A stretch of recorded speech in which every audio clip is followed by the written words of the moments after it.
Hey everyone, it's Bob Perkins bringing you another Inside Sales Studio. As you can see, I'm in my temporary upstate New York studio.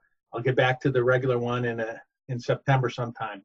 But excited to have Ashira Prossack back for a third episode on this whole Gen Z millennial thing. I think, Ashira, you call it the next gen workforce. Is that right?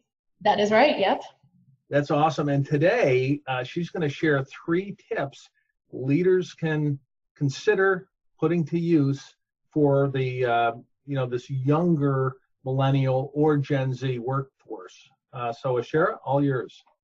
Very good. So the next gen workforce, when I talk about that, we're talking about the youngest cohort of workers. So those pretty much have been in the workforce for less than 5 years.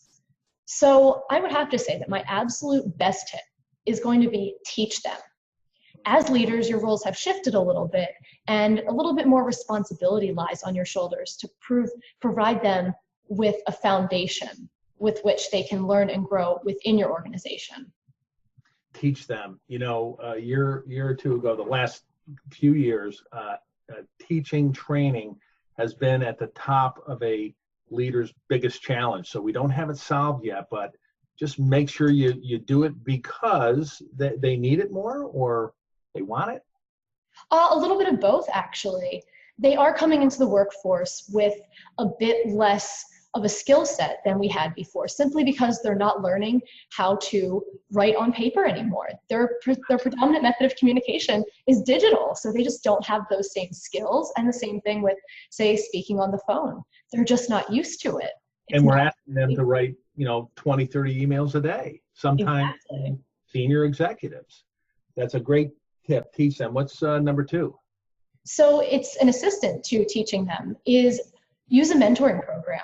And what I like to do is do both a mentoring and a reverse mentoring, where they're not only able to learn from a senior colleague, but they're able to teach them. And they're able then to basically do a knowledge swap, which helps engage them and takes a little bit of that responsibility off of you as a leader for teaching them everything. And so the reverse piece, if I'm a leader and I'm learning from them, I'm probably better able to apply knowledge or skills if I know where they're coming from. Is that kind of the idea? Exactly. Oh, excuse me. Yeah, and right.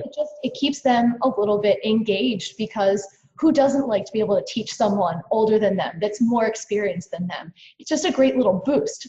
Helps their confidence as well. Hey, listen, I know I get taught all the time on different tips and techniques on my iPhone. In fact, you just taught me a setting in Zoom I didn't realize I had. So we can learn from each other. All right, number 3, what do you have? Communication. This is a big one. This is probably the leader's biggest challenge, is how do you communicate to them? And part of that is simply meeting them in the middle.